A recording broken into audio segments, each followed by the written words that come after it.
नमस्कार। इस महत्वपूर्ण कार्यक्रम में देश भर से जुड़े सभी राज्यपाल महोदय, लेफ्टिनेंट गवर्नर्स, केंद्रीय मंत्रिमंडल के मेरे साथीगण, रिजर्व बैंक के गवर्नर, राज्यों के मुख्य सचिव, अलग अलग इंडस्ट्री एसोसिएशन से जुड़े साथीगण, स्टार्टअप, फिनटेक की दुनिया से जुड़े मेरे युवा साथी, बैंकों के वरिष्ठ अधिकारीगण और मेरे प्यारे भाइयों और बहनों, आज देश डिजिटल गवर्नेंस को एक नया आयाम दे रहा है। ई रूपी वाउचर देश में डिजिटल ट्रांजैक्शन को, डीबीटी को और प्रभावी बनाने में बहुत बड़ी भूमिका निभाने वाला है। इससे टारगेटेड, ट्रांसपेरेंट और लीकेज फ्री डिलीवरी में सभी को बड़ी मदद मिलेगी। 21वीं सदी का भारत आज कैसे आधुनिक टेक्नोलॉजी की मदद से आगे बढ़ रहा है, टेक्नोलॉजी को लोगों के जीवन में जोड़ रहा है, ई रूपी उसका भी एक प्रतीक है। और मुझे खुशी है कि ये शुरुआत उस समय हो रही है जब देश आजादी के 75 वर्ष पर अमृत महोत्सव मना रहा है। और ऐसे समय में देश ने फ्यूचरिस्टिक रिफॉर्म का एक और अहम कदम बढ़ाया है। साथियों, सरकार ही नहीं, अगर कोई सामान्य संस्था या संगठन किसी के इलाज में, किसी की पढ़ाई में या दूसरे काम के लिए कोई मदद करना चाहता है तो वो कैश के बजाय ई रूपी दे पाएगा। इससे सुनिश्चित होगा कि उसके द्वारा दिया गया धन उसी काम में लगा है जिसके लिए वो राशि दी गई है। अभी शुरुआती चरण में ये योजना देश के हेल्थ सेक्टर से जुड़े बेनिफिट्स पर लागू की जा रही है। मान लीजिए कोई ऑर्गेनाइजेशन सेवा भाव से भारत सरकार के द्वारा जो मुफ्त वैक्सीन दी जा रही है उसका लाभ लेना नहीं चाहता है, लेकिन जो प्राइवेट अस्पतालों में जहां कुछ कीमत देकर के वैक्सीन चल रही है उसमें भेजना चाहता है। अगर वो 100 गरीबों को वैक्सीन लगवाने की उसकी इच्छा है तो वो उन 100 गरीबों को ई रूपी वाउचर दे सकता है। ई रूपी वाउचर ये सुनिश्चित करेगा कि उसका इस्तेमाल वैक्सीन लगवाने में ही हो, किसी और काम में नहीं। समय के साथ इसमें और भी चीजें जुड़ती चली जाएगी।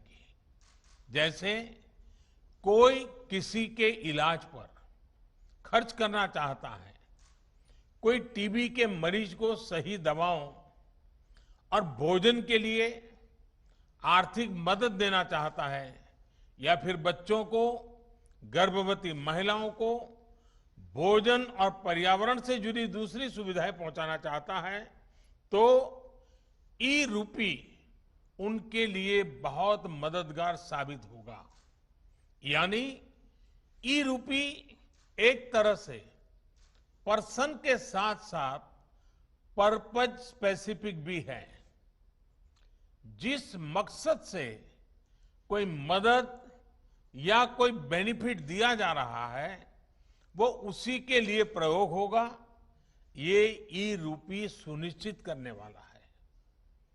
कोई अब अगर चाहेगा कि वो वृद्धाश्रम में 20 नए बेड लगवाना चाहता है तो ई रूपी वाउचर उसकी मदद करेगा। कोई किसी क्षेत्र में 50 गरीबों के लिए भोजन की व्यवस्था करना चाहता है तो ई रूपी वाउचर उसकी मदद करेगा। अगर कोई गौशाला में चारे की व्यवस्था करना चाहता है तो ई रूपी वाउचर उसकी भी मदद करेगा।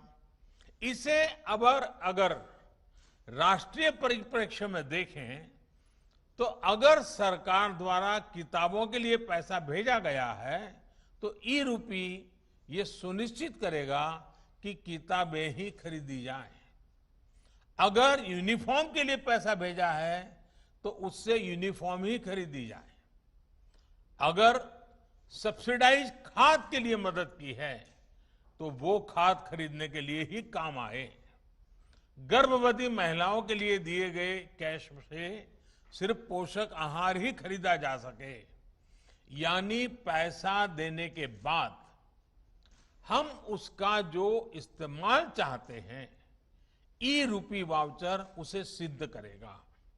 साथियों, पहले हमारे देश में कुछ लोग चाहते थे कि टेक्नोलॉजी, और वो कहते भी थे कि टेक्नोलॉजी तो केवल अमीरों की चीज है, भारत तो गरीब देश है, इसलिए भारत के लिए टेक्नोलॉजी का क्या काम। जब हमारी सरकार टेक्नोलॉजी को मिशन बनाने की बात करती थी तो बहुत से राजनेता, कुछ खास किस्म के एक्सपर्ट्स उस पर सवाल खड़ा करते थे। लेकिन आज देश ने उन लोगों की सोच को नकारा भी है और गलत भी साबित किया है। आज देश की सोच अलग है, नई है। आज हम टेक्नोलॉजी को गरीबों की मदद के, उनकी प्रगति के एक टूल के रूप में देख रहे हैं। आज दुनिया देख रही है कैसे भारत में टेक्नोलॉजी पारदर्शिता और ईमानदारी ला रही है, कैसे टेक्नोलॉजी नए अवसरों को पैदा करने में, उन्हें गरीबों को सुलभ बनाने का काम कर रही है, और कैसे टेक्नोलॉजी सरकार और लाल फीताशाही पर सामान्य मानवीय की निर्भरता को कम कर रही है। आप आज के ही यूनिक प्रोडक्ट को देखिए। आज हम यहां तक इसलिए पहुंचे हैं क्योंकि देश ने जनधन खातों को खोलने, उन्हें मोबाइल और आधार से जोड़ने और जैम जैसी व्यवस्था के लिए वर्षों मेहनत की है। जब जैम को शुरू किया गया था तब बहुत से लोग इसके महत्व को नहीं समझ पा रहे थे, लेकिन इसकी अहमियत को हमने लॉकडाउन के समय देखा।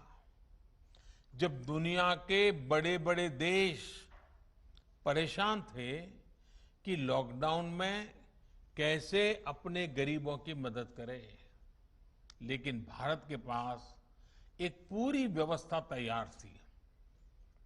दूसरे देश अपने यहां के पोस्ट ऑफिस और बैंक खुलवा रहे थे तो वहीं भारत महिलाओं के बैंक खातों में सीधे आर्थिक मदद भेज रहा था।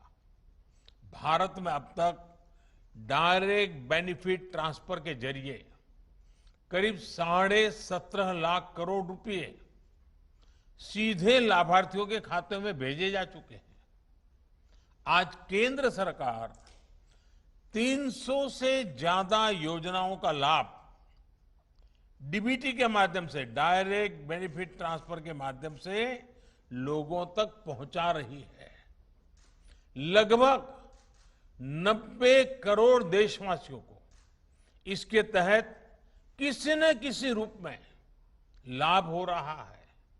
राशन हो, एलपीजी गैस हो, इलाज हो, स्कॉलरशिप हो, पेंशन हो, मजदूरी हो, घर बनाने के लिए मदद हो, ऐसे अनेक लाभ डीबीटी से मिल रहे हैं। पीएम किसान सम्मान निधि के तहत 1,35,000 करोड़ रुपए सीधे किसानों के बैंक अकाउंट में पहुंचाए गए हैं। इस बार तो किसानों से जो गेहूं की सरकारी खरीद हुई है उसका लगभग 85,000 करोड़ रुपए सीधा किसानों के बैंक खाते में ही ट्रांसफर किया गया है। इन सारे प्रयोगों का बहुत बड़ा लाभ ये हुआ है कि देश के करीब करीब 1.25 लाख करोड़ रुपए से अधिक गलत हाथों में जाने से बचे हैं। साथियों, भारत आज दुनिया को दिखा रहा है कि टेक्नोलॉजी को एडॉप्ट करने में, उससे जुड़ने में वो किसी से भी पीछे नहीं है। इनोवेशंस की बात हो, सर्विस डिलीवरी में टेक्नोलॉजी के इस्तेमाल हो, भारत दुनिया के बड़े देशों के साथ मिलकर ग्लोबल लीडरशिप देने की क्षमता रखता है। पिछले 7 सालों में भारत ने अपनी प्रगति को जो गति दी है उसमें टेक्नोलॉजी के सही इस्तेमाल की बड़ी भूमिका है। आप सोचिए, क्या 8-10 साल पहले किसी ने कल्पना की थी कि टोल बूथ पर करोड़ों गाड़ियां बिना किसी फिजिकल ट्रांजैक्शन के लेन देन से निकलेगी? आज के फास्टैग से ये संभव हुआ है। क्या 8-10 साल पहले किसी ने सोचा था कि दूर सुदूर गांव में बैठा कोई हस्तशिल्पी अपने प्रोडक्ट दिल्ली के किसी सरकारी दफ्तर में सीधे भेज पाएगा? आज जेम यानी government e market place portal से ये मुमकिन है। क्या 8-10 साल पहले किसी ने सोचा था कि हमारे सर्टिफिकेट्स, डॉक्यूमेंट्स हर समय डिजिटली हमारी जेब में होंगे और हर जगह एक क्लिक पर इस्तेमाल हो पाएंगे? आज ये डिजी लॉकर से मुमकिन है। क्या 8-10 साल पहले किसी ने सोचा था कि भारत में एमएसएमई सेक्टर के उद्यमियों को सिर्फ 59 मिनट में लोन अप्रूव हो पाएगा? आज भारत में ये भी मुमकिन है। और इसी तरह 8-10 साल पहले क्या आपने सोचा था कि आप किसी काम के लिए एक डिजिटल वाउचर भेजेंगे और काम हो जाएगा? आज ये भी ई रूपी के जरिए मुमकिन हो चुका है। मैं ऐसे कितने ही उदाहरण आपको गिना सकता हूं। इस महामारी के दौरान भी देश ने तकनीक की ताकत को महसूस किया है। आरोग्य सेतु ऐप का उदाहरण भी हमारे सामने है। आज ये ऐप सबसे ज्यादा डाउनलोडेड ऐप में से एक है। इसी तरह कोविन पोर्टल भी आज हमारे वैक्सीनेशन प्रोग्राम में, वैक्सीनेशन सेंटर के चयन में, रजिस्ट्रेशन में, वैक्सीन सर्टिफिकेट प्राप्त करने में देशवासियों की बड़ी मदद कर रहा है। पुरानी व्यवस्था चल रही होती तो वैक्सीनेशन लगवाने के बाद सर्टिफिकेट के लिए दौड़ना पड़ता रहता था। दुनिया के कई बड़े देशों में भी आज पेपर पर हाथ से लिख करके सर्टिफिकेट दिया जा रहा है। लेकिन भारत के लोग एक क्लिक में डिजिटल सर्टिफिकेट डाउनलोड कर रहे हैं। इसलिए आज भारत का कोविन सिस्टम दुनिया के कई देशों को आकर्षित कर रहा है। भारत इसे दुनिया के साथ साझा भी कर रहा है। साथियों, मुझे याद है कि 4 साल पहले जब भीम ऐप लॉन्च किया गया था तब मैंने कहा था कि वो दिन दूर नहीं जब अधिकांश बिजनेस ट्रांजैक्शन नोट और सिक्कों के बजाय डिजिटली होंगे। तब मैंने ये भी कहा था कि इस बदलाव से सबसे अधिक गरीबों, वंचितों, छोटे व्यापारियों, किसानों, आदिवासियों का सशक्तिकरण होगा, वो एम्पावर होंगे। आज हम ये साक्षात अनुभव कर रहे हैं। हर महीने यूपीआई ट्रांजैक्शन के नए रिकॉर्ड बन रहे हैं। जुलाई महीने में 300 करोड़ से अधिक ट्रांजैक्शन यूपीआई से हुए हैं, जिसमें 6 लाख करोड़ रुपए का लेन देन हुआ है। आज चाय, जूस और फल सब्जी का ठेला लगाने वाले भी इसका उपयोग कर रहे हैं। वहीं भारत का रुपे कार्ड भी देश का गौरव बढ़ा रहा है। सिंगापुर, भूटान में भी इसे लॉन्च किया जा चुका है। आज देश में 66 करोड़ रुपए कार्ड हैं और देश में हजारों करोड़ रुपए का ट्रांजैक्शन रुपे कार्ड से भी हो रहा है। इस कार्ड ने गरीब को भी सशक्त किया है, उसे इस भावना से भरा है कि वो भी अपने पास डेबिट कार्ड रख सकता है, उसका इस्तेमाल कर सकता है। साथियों, टेक्नोलॉजी कैसे गरीबों को सशक्त करती है, इसका एक और उदाहरण है पीएम स्वनिधि योजना। हमारे देश में तो रेहड़ी पटरी वाले, ठेला चलाने वाले भाई बहन हैं, उनके फाइनेंशियल इंक्लूजन के बारे में पहले कभी नहीं सोचा गया था। अपना काम आगे बढ़ाने के लिए उन्हें बैंक से मदद मिलना असंभव था। जब डिजिटल ट्रांजैक्शन की कोई हिस्ट्री ही ना हो, कोई डॉक्यूमेंट ना हो, तो बैंक से लोन लेने के लिए हमारे रेहड़ी पटरी वाले साथी पहला कदम भी नहीं बढ़ा पाते थे। इसी को समझते हुए हमारी सरकार ने पीएम स्वनिधि योजना की शुरुआत की। आज देश के छोटे बड़े शहरों में 23 लाख से अधिक रेहड़ी पटरी और ठेले वालों को इस योजना के तहत मदद दी गई है।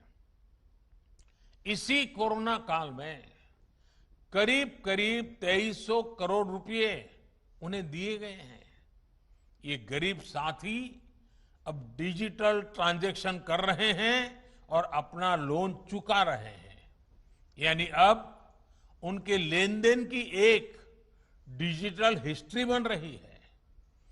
पीएम स्वनिधि में ये व्यवस्था की गई है कि 10,000 रुपए का पहला लोन चुकाने पर 20,000 का दूसरा लोन और दूसरा लोन चुकाने पर 50,000 का तीसरा लोन रेहड़ी पटरी वाले साथियों को दिया जाएगा।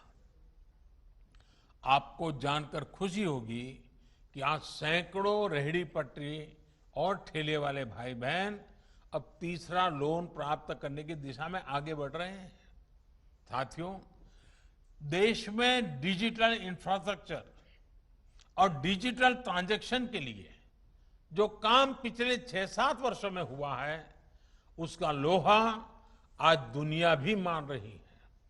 विशेषकर भारत में फिनटेक का बहुत बड़ा आधार तैयार हुआ है।